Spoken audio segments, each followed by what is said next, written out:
Boa tarde a todos, sou Mariana Spezia, jornalista e diretora executiva na LAN Comunicação. A gente está aqui hoje para mais uma edição dos RG em Casa, dessa vez com o empresário Ricardo Roldão, que é dono e presidente da Atacadista Roldão, empresa que tem o propósito de fazer parte da vida das famílias e comerciantes, gerando economia e momentos de celebração. São 20 anos de mercado, 35 lojas e uma história de sucesso. Aqui conosco também, Denis Monteiro, CEO da ZRG, a empresa de Executive Search que mais cresce no Brasil e no mundo nos últimos meses, inclusive contratando novos profissionais. Bem-vindo, Roldão, bem-vindo, Denis. Oi a todos que nos assistem. Denis, acho que é bacana você falar um pouco da sua relação com o Ricardo, né? E aproveitar para pedir que ele conte um pouquinho da história dele de vida para a gente, por favor. Claro, um prazer estar aqui, Mariana. Roldão, te ver aqui virtualmente é menos interessante do que te ver pessoalmente, mas a gente vai tentar reproduzir algumas das coisas aqui quando a gente se encontra. Tenho muita admiração pelo Roldão, pela história da família dele, pela construção do negócio, o jeito com que ele está transformando o varejo brasileiro através da empresa dele.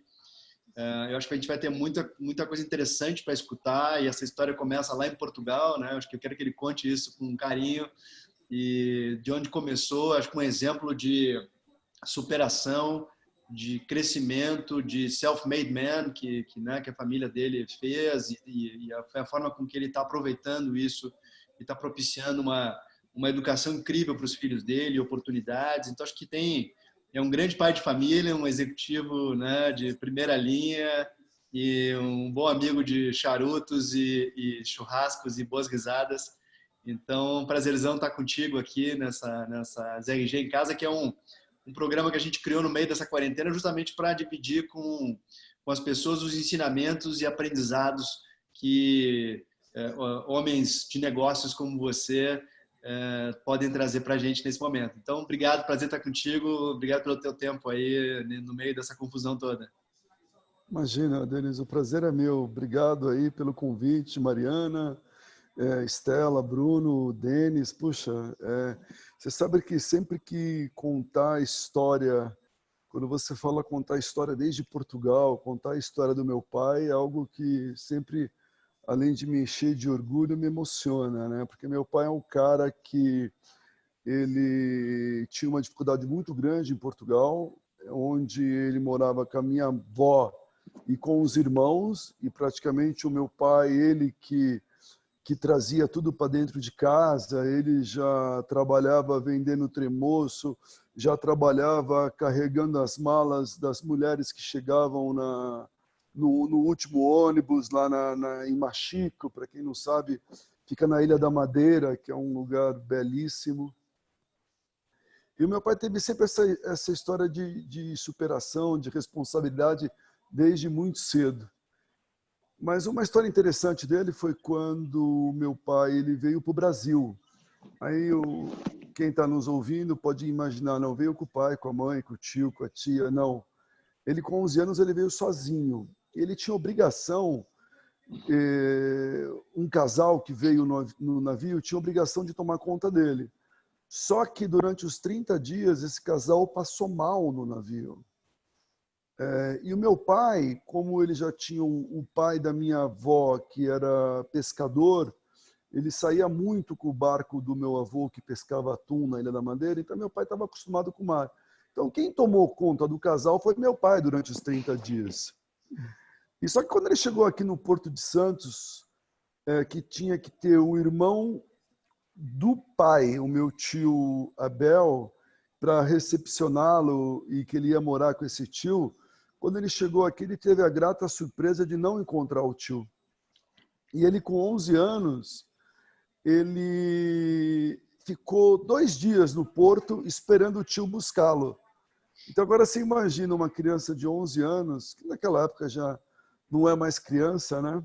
Ficar esperando o tio buscar no porto. Então, isso já começa a história do meu pai, que aí batalhou bastante, etc. Ele foi desde motorista de ônibus até cara que puxava areia, depois foi feirante.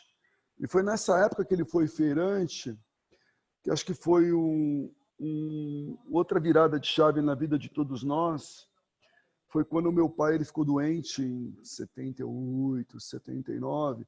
Ele ficou com tuberculose e ele praticamente perdeu tudo, né? Ele tinha barraca de feira, mas nessa barraca de feira, obviamente, ele era um empreendedor onde devia ter meia dúzia de funcionários. Ele deixou essa barraca para um gerente dele tomar conta. Mas, resumindo, quando ele saiu do hospital, ele teve que vender caminhão, vender barraca, vender tudo para pagar a dívida que esse gestor deixou para ele. E teve um período em que meu pai ele ficou praticamente 4 meses no hospital para cuidar dessa tuberculose. E nisso, eu e meus irmãos já tivemos que começar a trabalhar. Eu tinha 10, um irmão com 11, outro com 13, que até então a gente tinha uma vida normal de qualquer outra criança. E no comecinho dos anos 80, quando meu pai ele saiu do hospital, ele se recuperou e aí ele comprou um Fusca. E nesse Fusca ele vendia linguiça. Ele era que nem naquela época que nem Fusca táxi, só tinha o banco do motorista e o banco de trás, não tinha o banco de passageiro. No caso do meu pai não tinha banco nenhum. Ele reforçou o assoalho. Eles brincam que isso já era o Fusca do Covid, né? Porque já era o distanciamento, já tinha... Exatamente, Denis. E aí meu pai, com esse Fusca, ele começou a vender linguiça. E eu, com 11 anos, já pegava papelão na rua, tomava conta de carro, lavava carro, trabalhei de empacotador no antigo Bazar 13, que por coincidência era da família Nassar, que hoje são grandes amigos lá, que é dono do Mambo e do Giga. E quando meu pai ele vendeu o Fusca e comprou uma Kombi, aí a empresa dobrou de tamanho, porque ele contratou um funcionário que era eu e tinha a Kombi, né? Então aí foi acho que o grande crescimento exponencial do Roldão, que praticamente triplicou de tamanho. Meu pai, ele tinha uma filosofia, obviamente, daquilo que ele estava acostumado, né? De ser ambulante. O que era um ambulante? Ele pegava o produto, enchia a Kombi e saía nos clientes oferecendo. E sempre comerciantes, né? Sempre B2B, nunca vendeu para o consumidor direto. E nisso, eu fui vários anos trabalhando com ele com esse modelo. Até que um pouco antes de eu entrar na faculdade, eu tinha 16, 17 anos, eu falei, olha, vamos mudar o modelo, em vez de encher a Kombi, que depois o que sobra eu que tenho que descarregar, eu vou antes, tiro o pedido, e a gente só entrega aquilo que realmente o cliente quer. E eu acredito que a gente vai ter até uma vantagem, que a gente vai conseguir entregar 100% do que o cliente precisa. Então, ali já foi uma mudança bastante grande para nós. Hoje a gente olha e fala uma coisa simples, né? Mas era uma mudança de paradigma terrível. Nisso eu comecei... Essa era a época que você não conseguia nem tomar banho para ir para a faculdade, e chegava lá todo... Exatamente, Denis. Tinha época que eu ia para a faculdade sem tomar banho. E o pior, né? Eu tinha lavado queijo antes, né? Que vinha um queijo hoje um queijo da Serra da Canastra, que é coqueluche, vendido a R$100 o quilo. Esse mesmo queijo aí que é premiado até na França hoje. Eu nos anos 90 vendia na periferia de São Paulo, onde as pessoas usavam para ralar, para pôr na macarronada de domingo. E eu lavava esse queijo, que meu pai falava, esse queijo tem que ter uma boa apresentação para o cliente. E o cara que trazia para nós, o Donizete, ele trazia numa F4000, as peças tudo na carroceria. Às vezes o queijo vinha sujo, eu que tinha que lavar, e eu ia fedendo para a faculdade. E, inclusive, já tive vários apelidos na faculdade por conta disso. E isso foi marcado nos anos 80, uma vida de ambulante. E aí, no final dos anos 80, passa a ser uma vida de distribuidor, que é onde, obviamente, você vai lá, tira o pedido e entrega depois, você começa já a criar um sistema de distribuição. E aí eu comecei a contratar vizinho na rua para ser motorista, um irmão mais novo meu veio ajudar também. Comecei a contratar representantes que eram concorrentes meu, que eu mesmo ia lá tirar o pedido. Eu falei assim, pô, você não quer vir trabalhar comigo?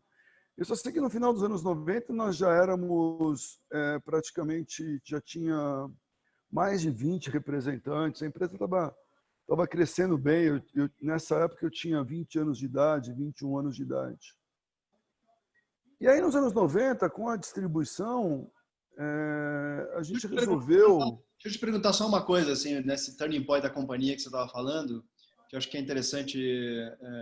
Como é que foi para o teu pai escutar você dando opinião no negócio que era dele, né? Assim, essa passagem do ajudante para o cara que começa a ajudar a tomar decisão. Fala como é que foi essa relação? Isso dava briga ou foi tranquilo?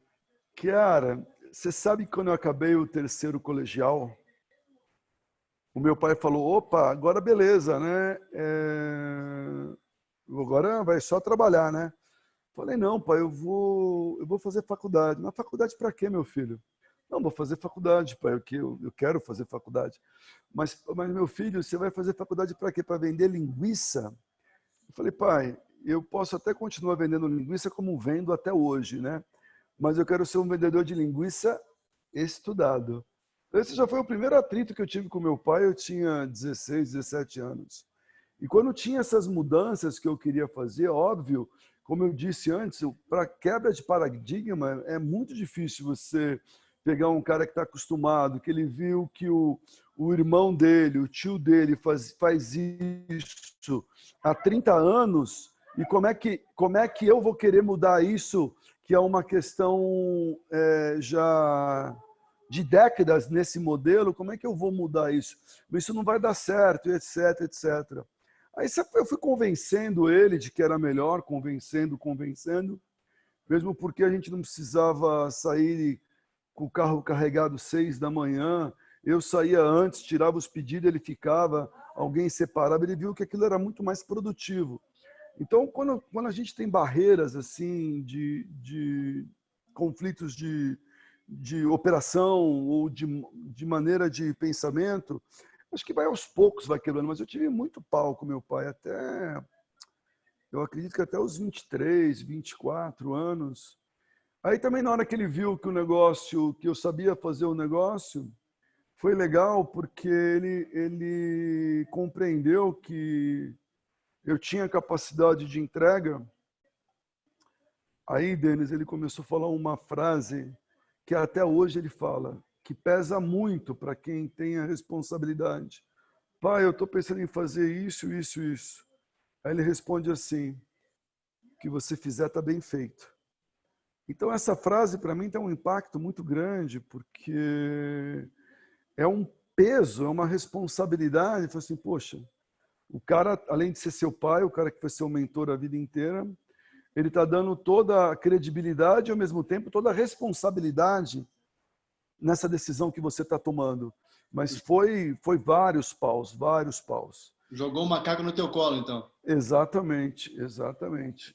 Agora, só uma pergunta antes que você vá para o capítulo da empresa, né, e o sucesso dela ao longo desses anos.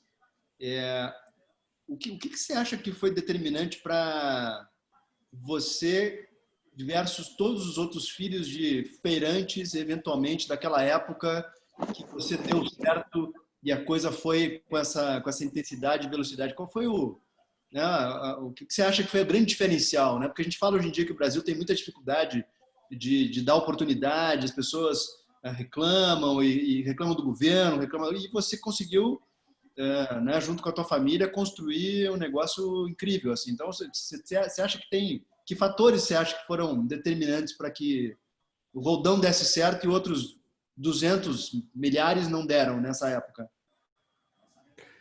Eu acho que se eu for falar um dos principais, eu acho que um dos principais é a ousadia. É não ter medo de mudar. Porque eu acredito muito na questão da pessoa que tem mente aberta. e ela está aberta tanto ao acerto quanto ao erro, porque o meu diferencial é o seguinte: eu preciso me mover, eu preciso fazer algo diferente que o meu concorrente não faz. Tanto é que nessa época aqui para nós de inovação, de mudança de mindset, hoje para mim já está sendo muito mais difícil mudar esse mindset ou ser mais ousado na mudança, porque a empresa tomou uma proporção gigantesca e você acaba ainda agora medindo um pouco mais as suas ações. Isso a gente pode falar um pouco mais para frente. E você está tá já pensando em continuar batendo o bumbo aqui na companhia que funciona e está criando uma outra lá que, olha, toma aqui, ó, esse capital aí, pode errar à vontade, pode fazer o que vocês quiserem. Mas eu acho que é a ousadia, principalmente a ousadia. A ousadia também, no meu caso, foi a necessidade, né, Denis? Porque teve uma época, ou eu trabalhava ou eu não comia. Então, foi bem difícil essa fase, logo que meu pai saiu do hospital. Então, isso me deu um track record de sempre estar buscando, de sempre estar tendo diferencial. Eu lembro que eu era ambulante, eu tinha os meus clientes, eu dava brinde de Natal para os caras. Eu chegava lá, eu mesmo, eu tinha uma namorada na época que ela me ajudava a embrulhar, eu comprava um panetone, uma champanhe, um papel lá bonitinho, embrulhava e dava para o cara, entendeu? Então, o cara se surpreendia porque ninguém fazia isso com ele. Isso eu estou falando anos 80, 90. Então, eu acho que não ter medo da mudança, resiliência, força, eu acho que é um dos principais fatores. Bacana. Mas eu te interrompi aí na tua descrição aí da mudança, né, do business e como é que começou o atacado mesmo, né? Porque é interessante falar dessas mudanças, que é justamente isso que faz com que eu seja empreendedor, e eu acredito que eu vou ser empreendedor até morrer. É não ter medo da mudança. Então, aí o que aconteceu? Aí nós mudamos para distribuição. E aí, no começo dos anos 90, nós tivemos mais um desafio, montar a loja.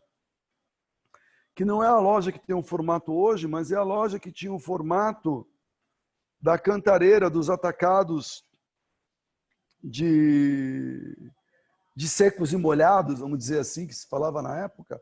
Era o mesmo modelo que havia no centro da cidade, na Cantareira.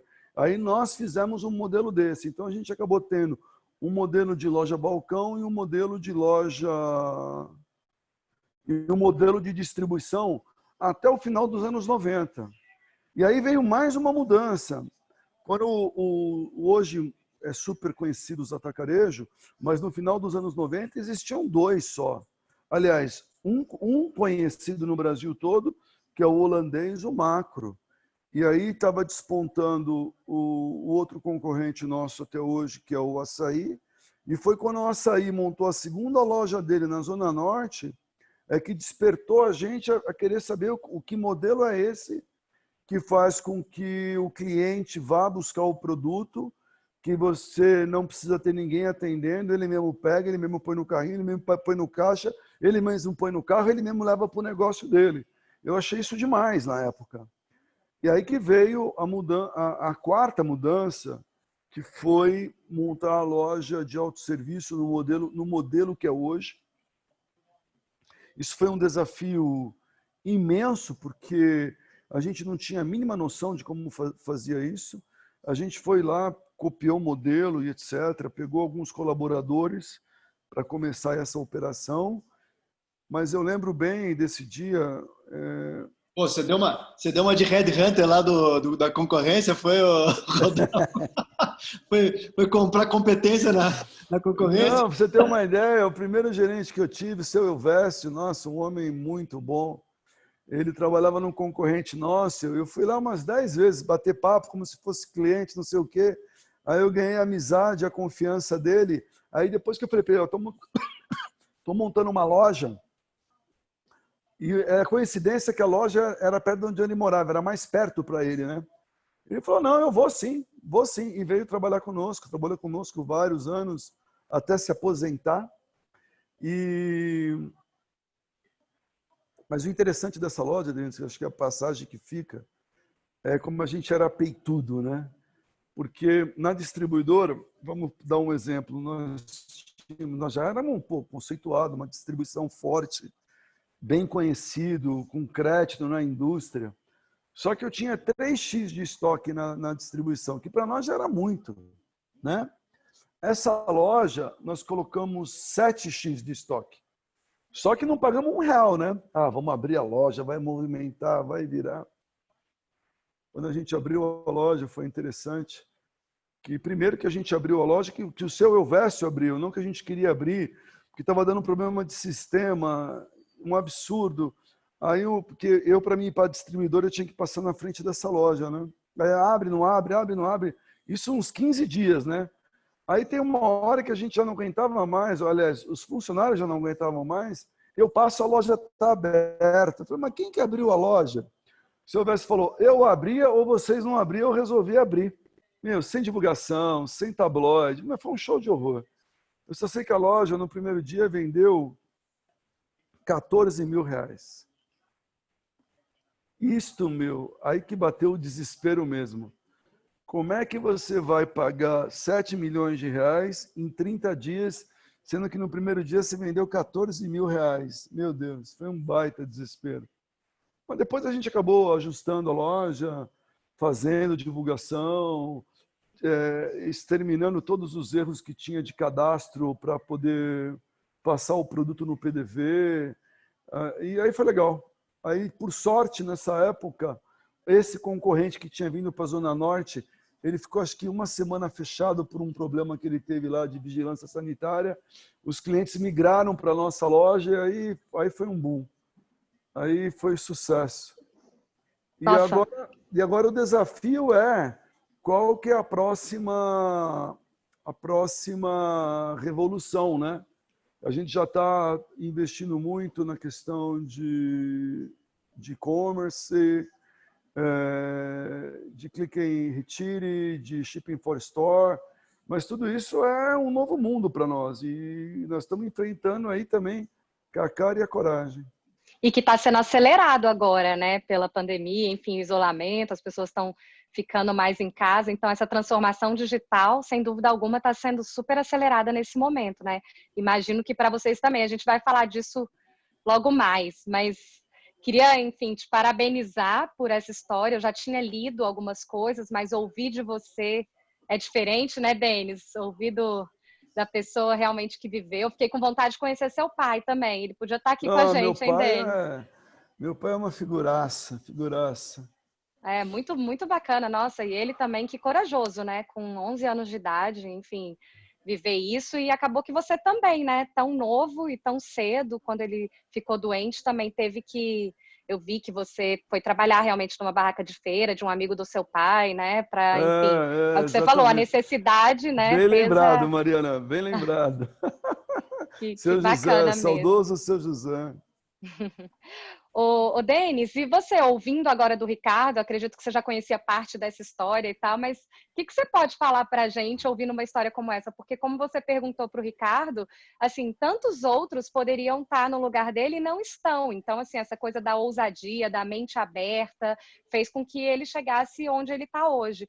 Você, né, com a sua experiência de recrutador e tal, o que você pode dizer para a gente de um perfil como esse, um profissional como esse?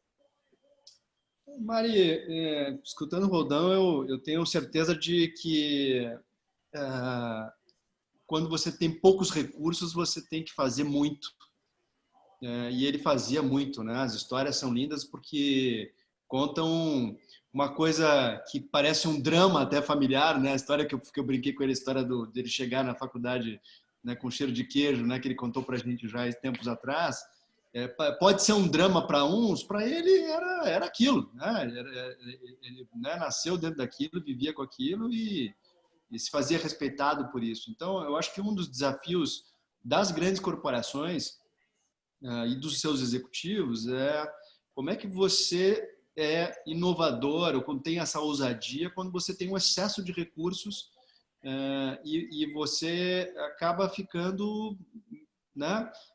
Spoiler, né? Você fica mimado, eu acho, por esse bando de de oportunidades que te dão e que as multinacionais às vezes provêm, né? Uma série de recursos. E é onde um caminho onde o Rodão briga com todos os grandes aí, né? Não é que ele briga só com as lojinhas de bairro, ele briga com os gigantes né, de igual para igual aí com essas lojas, essas 35 lojas que ele tem, ele já está num tamanho que incomoda muitos grandes, né? Então, eu acho que o desafio dele é ter um tamanho agora, né, Rodão, onde você tem recursos por um lado, mas também não são infinitos. Como é que você continua se reinventando a partir dos teus próprios meios, né? E como é que você faz isso, né? Tempos atrás você aproveitou uma oportunidade e foi lá e comprou várias lojas de um dos concorrentes grandes que vinha sofrendo no Brasil há um bom tempo.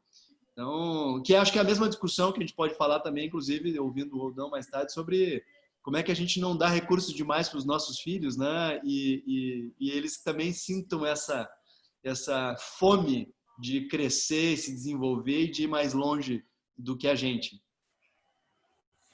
Sabe que você me fez lembrar um negócio interessante, Denis? Eu e meu irmão mais velho, ele já tinha uma namoradinha, né? O Roberto. Hoje o Roberto ele é meu sócio na indústria, porque nós também no grupo temos indústria de lácteo, uma indústria maravilhosa que produz um produto excelente lá com o meu irmão dirigindo. Eu falei, Roberto, eu era criança, ele tinha uma namorada. Roberto, se você encontrar sua namorada aqui, a gente pegando papelão na rua, o que você vai fazer? Ah, eu pago um suco para ela. A gente não tinha vergonha, entendeu? E outra, eu não estava nem um pouco preocupado com o que os outros pensavam de mim. Isso até hoje. Eu não estou eu estou um mínimo preocupado com o que as pessoas pensam de mim e que acham de mim. Eu acho que essa força também, que acho que veio um pouco da minha mãe, essa parte religiosa, de acreditar em Deus, acreditar na gente, acreditar que essa força que vem de dentro de nós, ela é suficiente. Agora, hoje não, né? É o que o Denis falou, muito recurso, porque a amiguinha tem a bolsa X, ou a amiguinha tem o sapato Y e tal, eu vou ficar um pouco deslocada. Imagina! Eu lembro que eu estudava em colégio público e tinha um colégio chique, da época que existe até hoje na periferia, colégio de padre. Uma vez, como eu não tinha um sapato para ir numa festa, eu fingi que eu tinha machucado o pé, Denis. Eu peguei e enfaixei o meu pé e fui com chinela havaiana. Cara! Essa questão da adaptação também, eu acho que também é importante dividir com vocês, a questão de você ser vulnerável e você se adaptar rápido.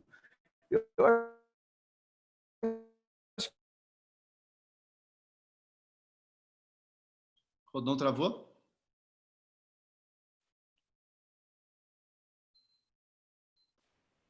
Oi, Mari. Não estou te ouvindo. Ah, então, estava no mudo, desculpa. Eu acho que ele deu uma travadinha, mas voltou. Voltou. Ótimo. Voltou, Rodão. Voltou. Pode... É que aqui tem 3 internet em casa, às vezes ela muda sozinha. Vocês pegaram aí? Eu não sei até quando vocês pegaram. A gente perdeu um pedacinho. Você estava falando do pé enfaixado, né? Foi de chinelo. Então, essa questão de você ser vulnerável e de ter uma adaptação rápida de tomada de decisão também, isso ajuda bastante, né?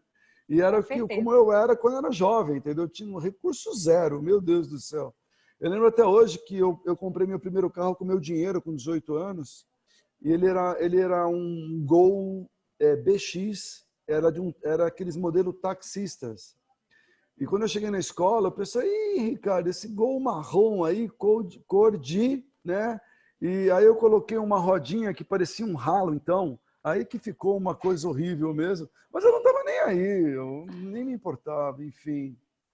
Você me lembrou de uma história de tênis, engraçado isso. Eu fui o primeiro filho que estudou em colégio particular também da minha família, a vida inteira.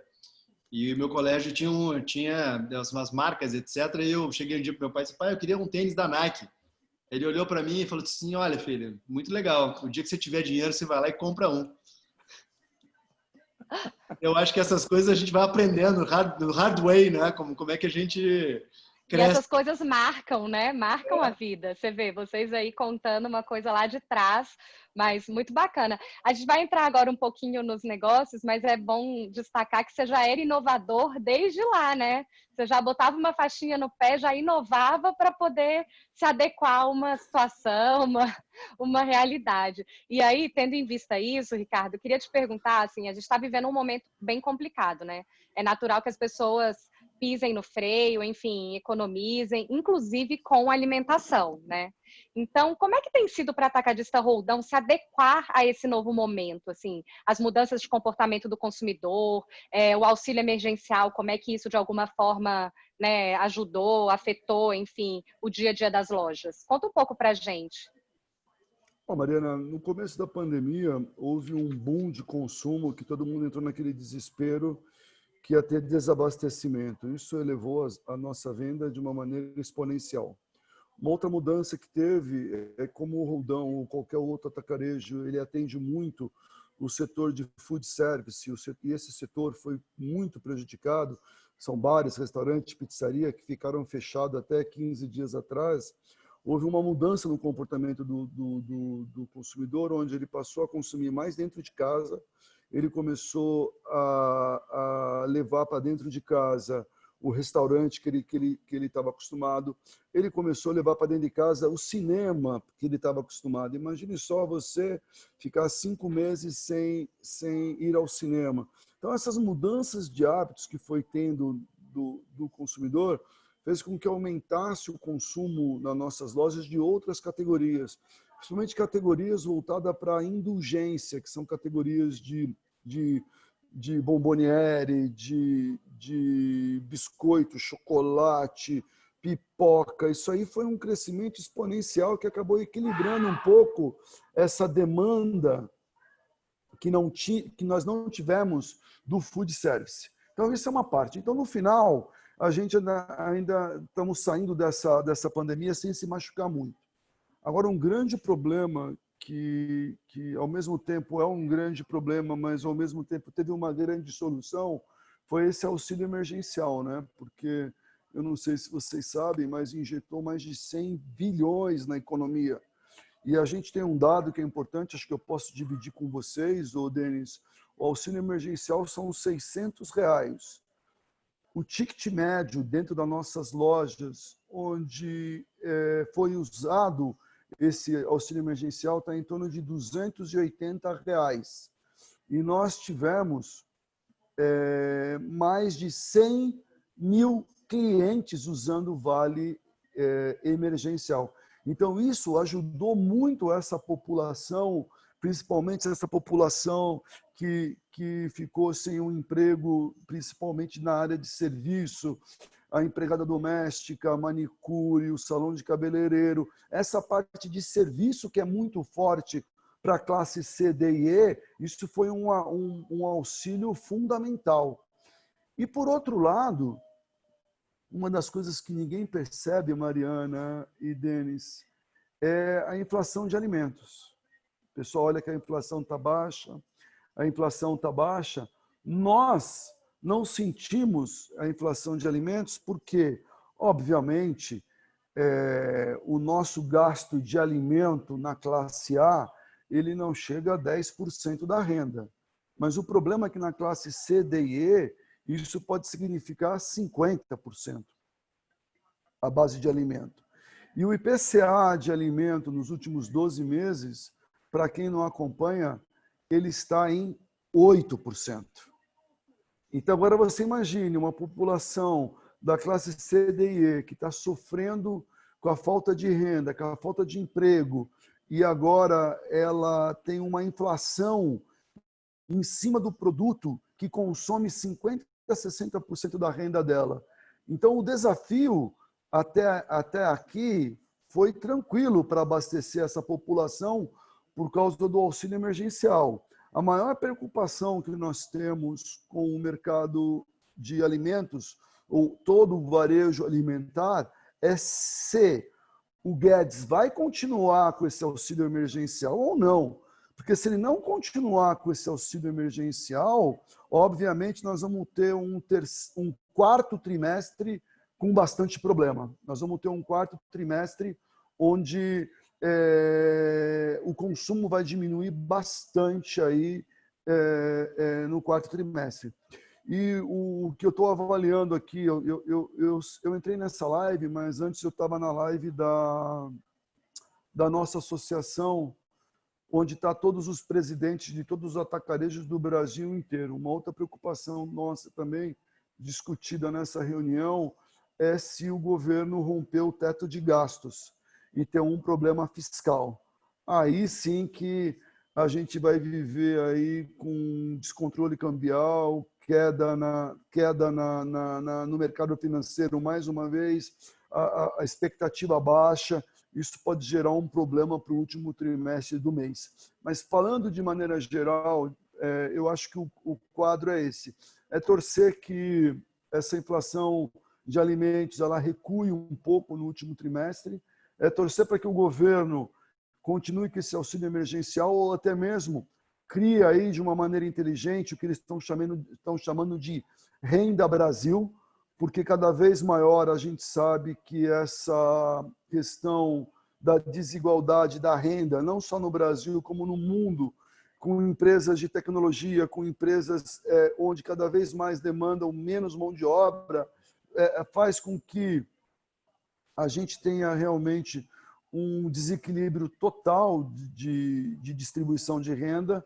Eu acho que esse Renda Brasil pode ser uma solução e torcer para o nosso amigo Bolsonaro manter o teto dos gastos. Acho que é importante, né, manter, porque, enfim, isso mantém a ordem no país também. Você falou das classes C, D e E, que, né, é seu principal público, e realmente é quem mais sofre em tempos de crise, né? Como a gente falou, eles não têm economias, gorduras, enfim. Vocês fizeram alguma ação para facilitar, ajudar de alguma forma esse público que consome nas lojas de vocês, nas 35 lojas? Sem dúvida. Eu acho que nós, Mariana, por que o atacarejo é um canal que ele é extremamente resiliente. Por quê? Porque na época de crise é ele que consegue levar ainda o alimento mais barato para a população. E aí eu preciso te explicar o porquê que é mais barato o alimento no atacado. Primeiro, a gente tem um volume enorme, nós temos uma venda enorme por metro quadrado, a gente tem uma capacidade de venda muito grande. Segundo, a nossa logística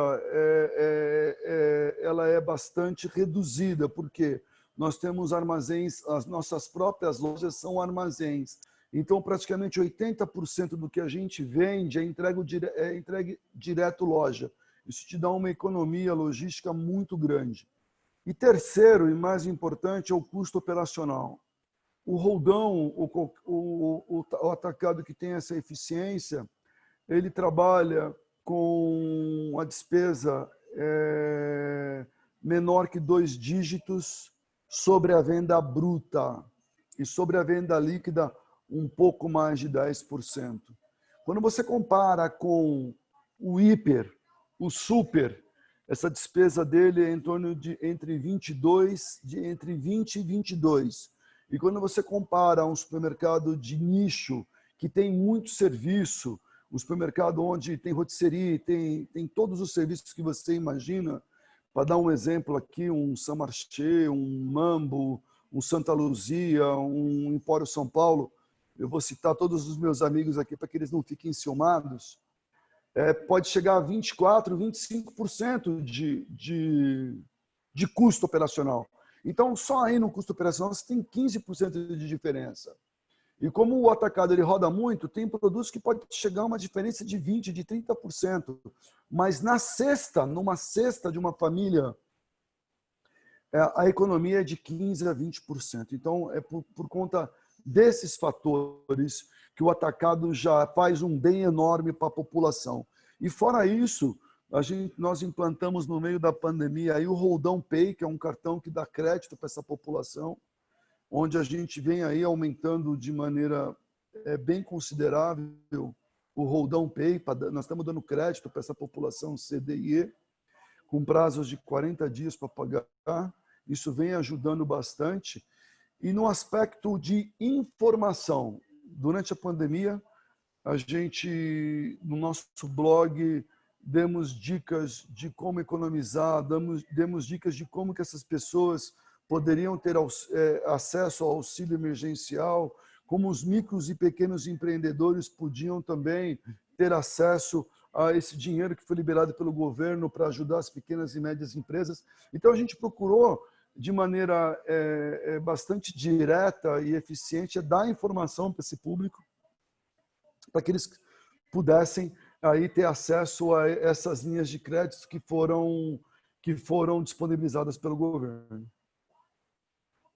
Muito bom. Essa questão da informação é super importante, que essas pessoas, elas de fato carecem de informação, né? Eles não têm acesso, enfim, a conteúdos que muitas vezes a gente tem e nem para discernir, né, entre uma coisa e outra. Então, que bacana, realmente é uma super ajuda dar essa informação, fazer essa informação mais palatável, né, para essas pessoas. Que bom. E em relação, Roldão, eu vou até falar, o Denis, a gente tem conversado com outros executivos também, inclusive muitos na área de RH, e esse é um momento, as lojas são, né, de alimento, então não fecharam e tudo mais, mas certamente seus colaboradores, funcionários, enfim, eles devem estar preocupados com o momento, porque é isso, fica preocupado em perder o emprego, fica preocupado, enfim, se vai ter dinheiro para pagar o aluguel no final do mês, enfim, uma série de preocupações. Do ponto de vista do colaborador, assim, de recursos humanos, vocês estão cuidando também desses né, funcionários da Roldão?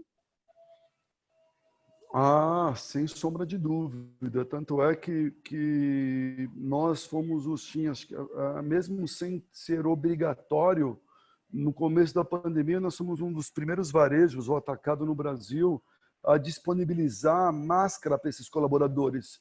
Porque não sei se vocês lembram que no começo da pandemia, a OMS dizia que não precisava usar máscara. Isso também acho que foi dos grandes equívocos aqui no Brasil.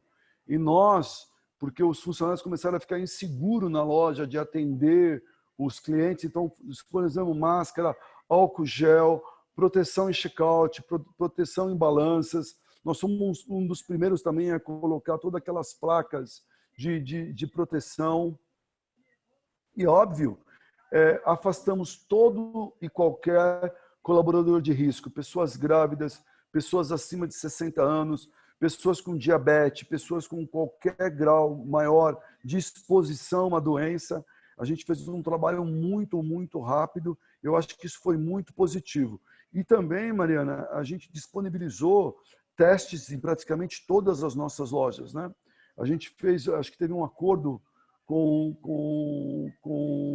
o nosso pessoal de RH, com os sindicatos, etc., que nós fizemos testes em todas as nossas lojas também. Tudo isso para quê? Para manter a segurança da saúde desse colaborador. E dizer também que o Roldão, ele ia continuar contratando, ele não ia mandar absolutamente ninguém embora, porque você imagina, o cara chega na comunidade dele, ou ele trabalha no supermercado, ou ele trabalha na farmácia para ter um emprego garantido. Porque qualquer outro setor que os vizinhos estiverem trabalhando, indústria, serviço, essas pessoas ficaram sem emprego.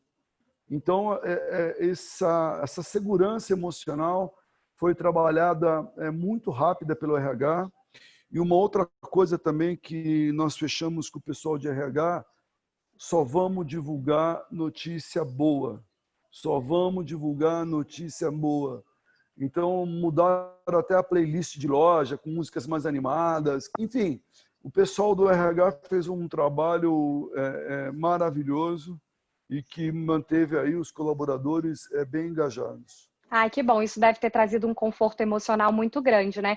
Bom, eu queria falar que a gente está aberto para as perguntas, tá? Então, quem quiser fazer pergunta, enfim, acho que o Bruno tem uma pergunta para fazer, mas antes, Denis, eu só queria que você comentasse para a gente sobre isso que o Roldão falou, porque muitas empresas têm feito doações expressivas, o Roldão, um pouco antes também da gente entrar aqui, né, de verdade, digamos assim, né, às 5 horas quando começou, sobre as doações de cestas básicas. Como que você vê essas iniciativas, Denis, das empresas, desse cuidado realmente dos CEOs, dos diretores de RH, cuidando cuidando das pessoas. E aí, em seguida, eu chamo o Bruno, tá, Bruno? Mari, o Roldão tem um grande amigo e colega nosso do IPO, que é o Daniel, que montou o Caça Fome, que está sendo um exemplo de instituto criado dentro dessa pandemia e que vai continuar, né? Ele se empolgou com essa iniciativa e acho que vai continuar, vai ser um instituto que ele vai manter além disso, e todos temos colaborado com ele, não só financeiramente, mas até Roldão e equipe foram esse fim de semana lá distribuir cestas, doaram cestas e foram distribuir. Eu acho que o empresariado, mais do que nunca, se uniu em prol de uma causa que é não deixar essa população passar fome. Eu acho que está sendo um trabalho muito lindo, com diversas iniciativas. Eu não vi um empresário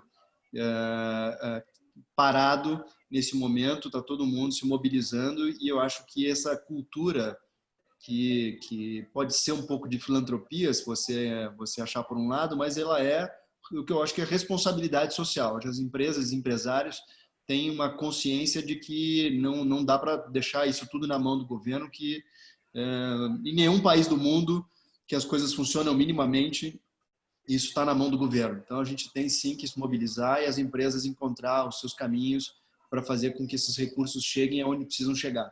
Então, Que bom. o que o Roldão está fazendo é brilhante, né? O nosso amigo Daniel fazendo um trabalho incrível, né? 24/7 a turma dele para lá e para cá, caçando, né? Quem está precisando de fato se alimentar para não sofrer com esse momento.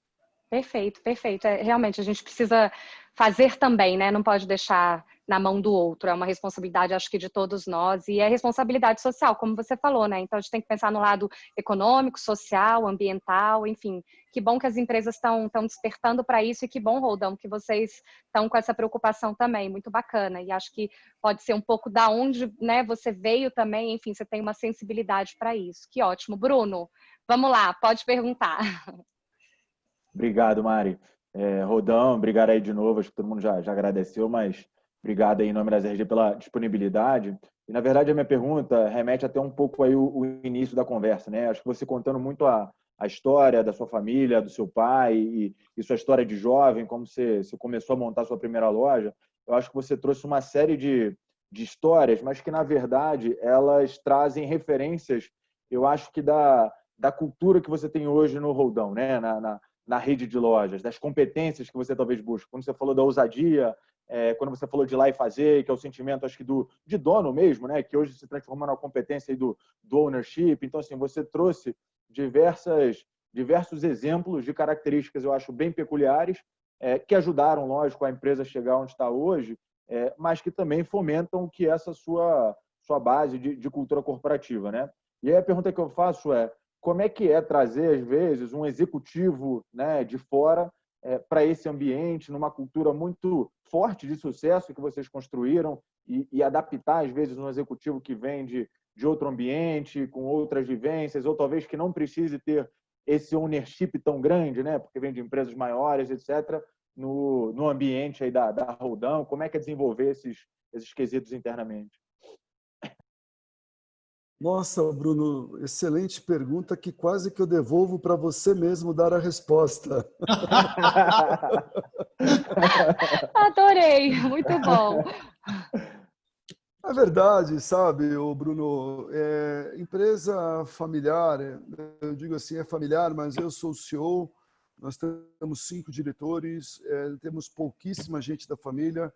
Na indústria, eu e meu irmão, no atacado, eu e meu irmão Eduardo, ele faz toda a parte de expansão. Na indústria, eu e meu irmão Roberto, eu sou o presidente do conselho lá. É uma dificuldade, ao mesmo tempo é um desafio muito grande, porque, na verdade, o que a gente quer conosco são diretores empreendedores, porque muitas vezes, óbvio que uma boa formação é importante, a pessoa ter um excelente background, mas, na verdade, se não for uma pessoa obstinada, se não for uma pessoa que tem a capacidade de aprender rápido também, porque o nosso segmento, se você pensar bem, o atacarejo tem poucos anos. entendeu? Então é muito difícil você encontrar aquele profissional que conheça já desse negócio, entendeu? Ele tem que ter uma postura muito construtiva, tem que ser um cara otimista, o cara tem que ter ousadia e, acima de tudo, também ele tem que ter um pouco de humildade, né? Porque esse executivo, eu acho que quando ele ganha a confiança, quando ele ganha a confiança não do acionista, porque o problema maior não é ganhar a confiança do acionista, é ganhar a confiança do time. Porque muitas vezes, quando ele vem para uma empresa familiar e de varejo, ele vai encontrar na frente dele, ou até mesmo um gerente, um outro diretor, que não tem o mesmo background dele. Entendeu? Então ele tem humildade, de ter tranquilidade, de ver valor naquela pessoa, de ver que aquela pessoa que construiu o que tem até aqui. Porque muitas vezes a impressão que eu já contratei excelentes executivos, maravilhosos executivos que estão com a gente até hoje, mas nós encontramos alguns pelo caminho de que o que tinha feito até aqui não tinha importância, ou talvez ele achasse que fosse sorte, não sei.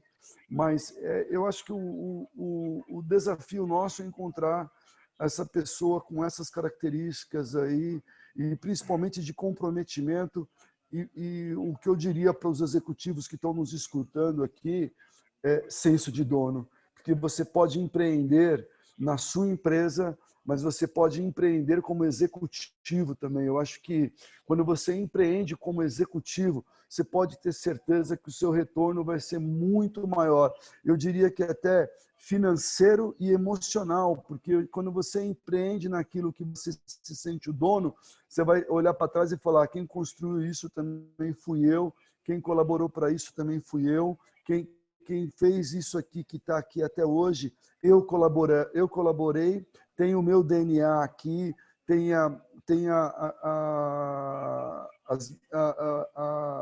as minhas características estão aqui dentro também.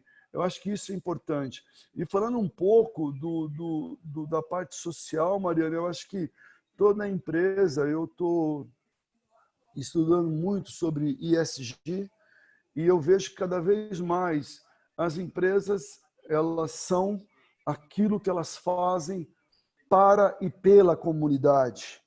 É muito importante isto, o retorno para a comunidade, porque cada vez mais esse mundo está ficando desigual, como eu falei no começo. A distribuição de renda ela é péssima no Brasil, no mundo. Hoje mesmo nós temos lá os 12 pessoas mais ricas dos Estados Unidos com $1 trilhão em riqueza pessoal. Quer dizer, nada contra, eles estão de parabéns, bacana, mas eles têm que ter um comprometimento de ajudar essa comunidade.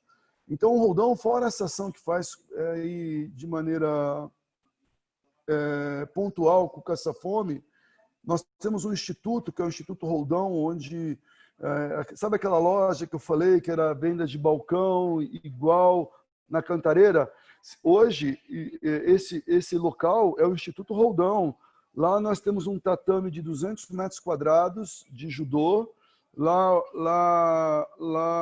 tem voluntários, tem pessoas da seleção brasileira, tem medalhistas olímpicos. Nós queremos fazer lá um centro de excelência para o judô, onde a gente só atende crianças que moram em abrigo. É criança que não tem nem pai nem mãe. E lá, junto com o Paulo Batista, que é um colega nosso do IPO, nós colocamos uma filial do Instituto Alicerce, que vai dar reforço escolar para todas essas crianças. E nós estamos desenvolvendo um projeto que é de ensinar eles algumas profissões, para que quando eles tenham 18 anos, para que eles sejam independentes, porque com 18 anos eles não podem mais ficar no abrigo, infelizmente. Então, a gente já está empregando muito deles no Roldão, muito deles a gente emprega em empresas amigas, mas a nossa missão, o nosso propósito é transformar a vida desses jovens e que seja feito aí, usado de exemplos em outras empresas. Perfeito, maravilhoso isso. Eu ia até, agora eu olhei para o relógio e passou muito rápido a nossa conversa, então eu vou ter que passar a bola para o Denis. Mas antes disso, eu queria comentar que, enfim, eu vi que existe o jeito Roldão, né? O jeito Roldão de ser. Inclusive, isso está no site de vocês e fala sobre cooperação, integridade, o encantamento dos clientes, a determinação e o foco de resultados. Acho que por tudo isso, pelo jeito Roldão de ser, você chegou onde você está, enfim, com seu pai, com seu irmão. Então, assim, muito bacana, realmente parabéns, né, por essa história, parabéns pela forma como você atua no seu mercado, no seu negócio, enfim, como você tem lidado com funcionários, clientes.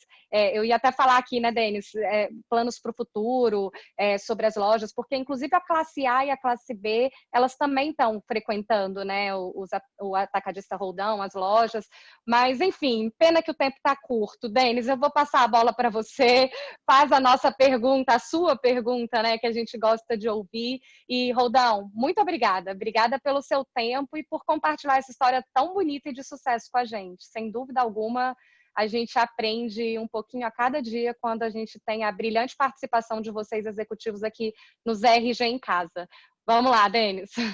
Obrigado, Mari. O Rodolfo tem uma pergunta que a gente faz no final, que quem está nos ouvindo escuta em primeira mão, mas tem muita gente que escuta depois, né? Que não está podendo participar agora, que é saber de você as 3 coisas que você diria que são mais importantes na tua visão para quem está empreendendo hoje em dia. Tem muito empreendedor hoje em dia, empreendedor digital, empreendedor na vida real, quer dizer, que a gente brinca, né? E você contou um pouco das coisas que fizeram e deram certo para você. Então, o que você diria para essa turma que é definitiva na jornada de sucesso, olhando para os teus aprendizados, né? Dos teus valores, etc. Como é que você deixaria de atalhos, eventualmente, para essa turma que vai nos escutar ou está nos escutando agora? Eu acho que eu costumo falar muito para o meu time de 5 coisas que eu acho fundamental: integridade, honestidade, simplicidade, disciplina e foco. E vou dizer, não estou dizendo que eu tenho tudo isso, entendeu? Que talvez eu não seja tão disciplinado, mas uma coisa que eu tenho muito é integridade, honestidade, isso eu tenho de sobra. Talvez para mim mesmo às vezes falta um pouco de foco, porque aquele negócio que eu falo que eu sou um cara desbravador, que eu vou abrindo na floresta e alguém tem que estar pavimentando atrás de mim, entendeu? Então o que eu diria para esse empreendedor? Escolha, porque eu costumo brincar quando você vai numa festa, né, que é buffet. Você olha aquela mesa lá com várias opções, que às vezes você quer experimentar um pouquinho de cada coisa. Foco, disciplina. Escolha uma coisa e vai atrás. Vai até você fazer com que aquilo dê certo, ou também pode ser que não dê, né? Então, eu acho que o que eu diria para empreendedor é isso. Eu acho que o foco é uma questão fundamental, a disciplina, entendeu? E você conseguir ir até o fim, mesmo que doa muito, porque vai doer. Não pensa que é fácil empreender, fazer um negócio virar do zero, como eu fiz com a minha família, como eu fiz com meu pai. Tinha dia que doía demais, a dor era imensa, mas você sabia que aquilo ia passar e que você iria passar mais aquele obstáculo. Então, acho que essa força interna, essa vontade de vencer e crer, né? Crer.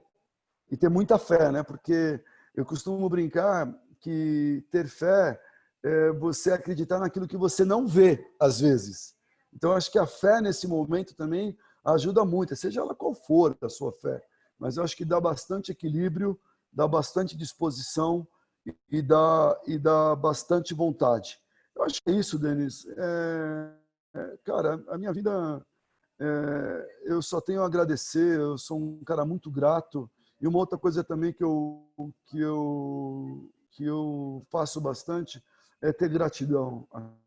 Acho que a gratidão é uma das coisas mais importantes do ser humano, você ser grato. Grato àquilo que você tem, grato àquilo que você está passando, grato àquilo que você conquistou, grato àquilo que você não conquistou também.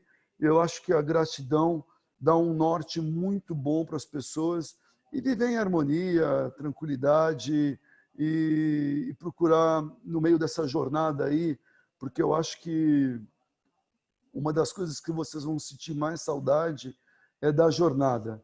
E quando vocês vão lá, acontece, realiza, tem uma empresa de sucesso que eu costumo falar para os meus diretores que a nossa empresa não é uma empresa de sucesso, é uma empresa que está com sucesso. Para ela continuar com sucesso depende de trabalho duro, de inovação, de tecnologia, de mudança, de acreditar nas pessoas, entendeu? Eu acho que é isso. Eu acho que é isso. Denis, Eu acho que é isso. vamos, E agradecer, vamos... Mariana, Muito você, bom. a turma toda aí, por um bate-papo tão gostoso como esse. Posso mais um minutinho, Denis? Você pode, Roldão? Só mais um minutinho? Nos bastidores Posso. a gente falou, você me contou que você tem 4 filhos e um coelho, né? E eu te perguntei se os filhos vão seguir seus passos na empresa, né? Enfim, é uma empresa familiar, né? Tem outros executivos, claro, mas... E aí você me falou que 2 deles já estão na faculdade e ainda não trabalham com você. Ainda, porque a gente espera que eles venham. Mas acho que você podia, né, Denis, terminar com isso, me contando um pouquinho, porque você falou, primeiro eles vão aprender fora, para depois eles virem para dentro. Fala um pouco, acho que todo mundo que está nos assistindo aqui tem filhos e às vezes a gente quer ouvir realmente essas experiências para saber como que a gente vai lidar com os nossos filhos, né, no futuro, porque, enfim, eles, de fato, são o futuro dessa nação e eu espero que as coisas melhorem, né, para que eles aproveitem um mundo melhor, mais justo, né, socialmente mais justo. Então, conta pra gente isso, por que eles não estão ainda na empresa? Eu acho o seguinte, Mariana, os meus filhos, pela empresa carregar o sobrenome, isso já é uma encheção de saco para eles, eu acho. Porque eles até quando... Roldão, você é do Roldão? Falou, não, meu pai trabalha lá, mas nem sei o que ele faz, por exemplo, vai. Graças a Deus, os meus filhos, eles não são pessoas... O Denis é prova disso, são pessoas super educadas, tranquilas, eles não gostam de ostentar e nem... É da nossa cultura familiar a gente ser mais low profile possível. Mas eu acredito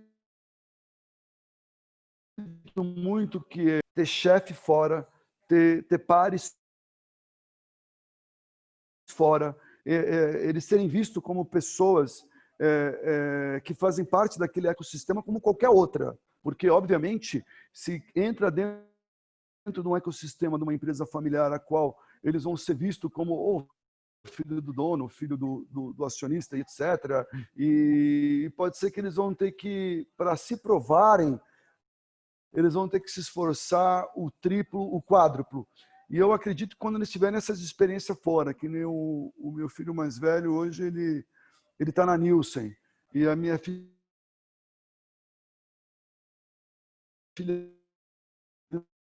grandes know-how, vão trazer conhecimento para eles mesmos, né? E também para depois eles decidirem se eles querem ou não trabalhar na empresa, porque eu acho que isso também tem que ser uma decisão de vida, né, para essas pessoas. Porque antes de ser meus filhos, eles são pessoas que têm os seus desejos, têm seus sonhos. Um dia numa roda aqui, né, só para ilustrar rapidamente, nós entregamos um livro da família semana passada. E o meu pai tinha que fazer uma dedicatória para cada filho e cada filho fazer uma dedicatória para o neto, no caso. Então, eu como tive 4 filhos, como eu tenho 4 filhos, eu fiz 4 dedicatórias. E uma vez, uma brincadeira de família, eu falei assim, como é que vocês veem o futuro daqui 5 anos? A minha filha mais nada. Ih, pai, eu vou estar fazendo moda em Milão e gastando um pouco do seu dinheiro. Aí o João Ricardo, eu vou estar surfando na Califórnia.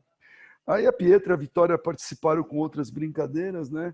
E no final do livro eu coloquei coloquei para eles assim, olha, espero realmente que você, João, passe uma temporada surfando na Califórnia, você, Paola, passe uma temporada em Milão fazendo aquilo que é o seu sonho, o seu desejo, entendeu? Em contrapartida aqui desse lado, a gente organizar a empresa, ter governança, ter compliance e criar uma empresa aí longeva através de estruturas de capital, estruturas de governança, a qual a empresa pode e deve ser mantida sem interferência até mesmo do fundador ou de um acionista, trabalhando em conselho, mas, na verdade, eu acredito que eles devem pensar muito antes de trabalhar na empresa e eles têm que querer muito isso. Acho que, porque como os tios se dedicaram, como os avós se dedicaram a vida inteira por uma companhia, eles têm que ter o amor por isso e ter a vontade de estar dentro do jogo. Muito bacana. Obrigado, Rodão. Gratidão por te conhecer, né? Você falou de gratidão, a gente se conheceu já há alguns anos e tem a oportunidade de conviver com você, com família e dar boas risadas, né? Comendo um churrasquinho, fumando um charuto juntos. Então, espero logo poder te rever e a gente celebrar a vida e tudo isso que a gente tem recebido dela. Muito obrigado. Obrigado. Eu espero ser convidado para a terça VIP. Não esquece. Pode contar com isso. Obrigada, Roldão. Que você, então, continue tendo sucesso e, enfim, que sejamos todos, né, abençoados com novos tempos, né, Denis? Agora, daqui para frente, vamos, como você falou, ser otimista, porque o otimismo Sempre. É importante para a gente dar passos para frente. Obrigada, Bruno, gente. você apareceu aí. Sempre. Um abraço, Tchau, gente. tchau. Tchau, gente. Até Beijo. Tchau. Beijão, tchau, tchau.